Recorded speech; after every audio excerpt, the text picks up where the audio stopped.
Alessandro, thank you for taking the time to share your story with us.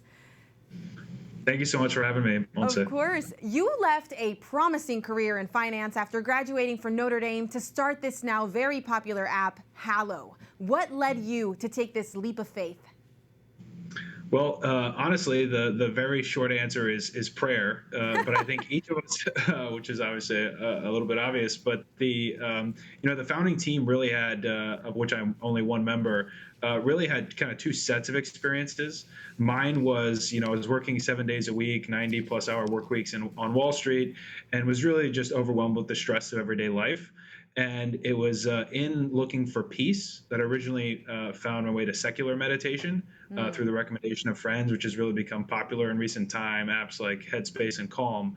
And in that space of creating kind of a little quiet in life, these much deeper questions related to vocation and, stopping to think, have you ever stopped to think what God wants in your life, led me down the path of discerning, how do we figure out those questions of discernment? How do we ask God what he wants us to do with our lives?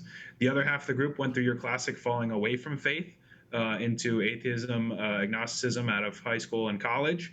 And for them, this journey in prayer was really about asking the question, does God exist? And if so, how do I get to know him? And how does my life change, right? Exactly. I think we talk a lot about you're supposed to be able to talk to God. And if you can do that, then he must be real. And so for that part of the group, this idea of figuring out if God was real. So on the one side, this spiritual question of how do we figure out if God is real? And on the other half, assuming that he is real, how do we figure out what he wants us to do with our lives? So that transformed each of us individually. And we ultimately left our jobs to create a tool to help other people go through similar experiences. That's fantastic, and it's been a great experience so far, so I hear. You mentioned these two apps, Headspace and Calm, that are promoted as tools for mindfulness and to help with anxiety, something we all see with the pandemic, right? But how is Hallow then different? Yeah, so when we think about, I think meditation is one of these words that means a lot of different things to different people. And I think one of the tragedies over the past, couple decades in the West is that meditation has really become synonymous with Eastern spiritual practices. But there's actually a 2,000-plus year tradition of prayerful meditation within the church. The Catechism talks deeply about the different types of prayer, of which meditation is one, contemplation is another. And, when we think of mindfulness, there's usually these two things that are incorporated into the definition. One is being in the moment, being fully present and aware, which is a good thing.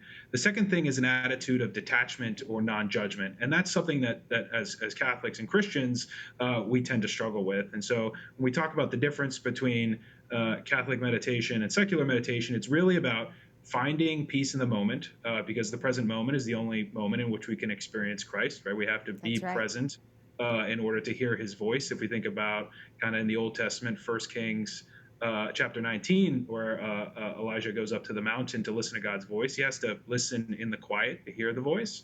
But really, in Catholic meditation, it's a outward journey to get to understand what Christ is calling us towards. Whereas in secular meditation, it's really this inward focused process. And so that is one of the main distinctions I would draw on the outward focus towards relationship with Christ and understanding his will versus just being purely inwardly focused. Right. Encounter with Christ and then moving with that and letting that move you into society. Then what would you say when someone says to you, well, isn't it about getting off of our phones and not spending more time on them to be able to encounter Christ? How do you respond to that movement to disconnect? Yeah, it's a great question. We talk about it with parents all the time, with pastors.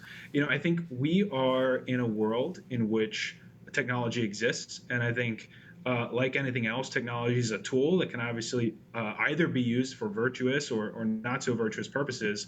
I think what we're really trying to do is help us rewire our relationship with technology to help us realize that it can be used as a tool to deepen our relationship with Christ.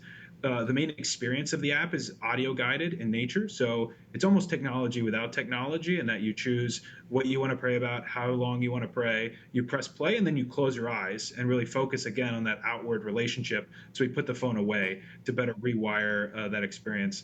The second thing I would say about that is, in ministry, we often talk about meeting people where they are. And I think especially for those people that are most in need, again, leaving the 99 to find the one sheep. Yes. People are definitely on their phones, and it's definitely causing a lot of anxiety. And so, to be able to reach them in the places where they're spending time to help them kind of come back to the flock and recenter on their relationship with Christ is really at the center of what we're trying to do. And it really is in line with what the Holy Father wants us to do, reaching people and just showing up, right? What's the one thing that you want people to take away when they get your app? I think the number one thing is that prayer can often be intimidating, but we're trying to make it accessible. We all have a scriptural call to pray without ceasing, and that, I personally, is a super intimidating task. But the app is really designed to help you realize and learn ways in a really low stress way to incorporate prayer into different aspects of your life, whether it's starting your day with an offering, whether it's an angels at noon, or things like focusing on the virtues, love, joy, hope, forgiveness in your relationships with one another, in your relationships with family, whether you're dealing with stress and anxiety. The app is really designed to help whatever you're going through, whatever you want to focus on, finding a way to incorporate prayer into that experience. Another fantastic tool for us. Alessandro, so great to have you with us. Thank you. Thank you so much. God bless.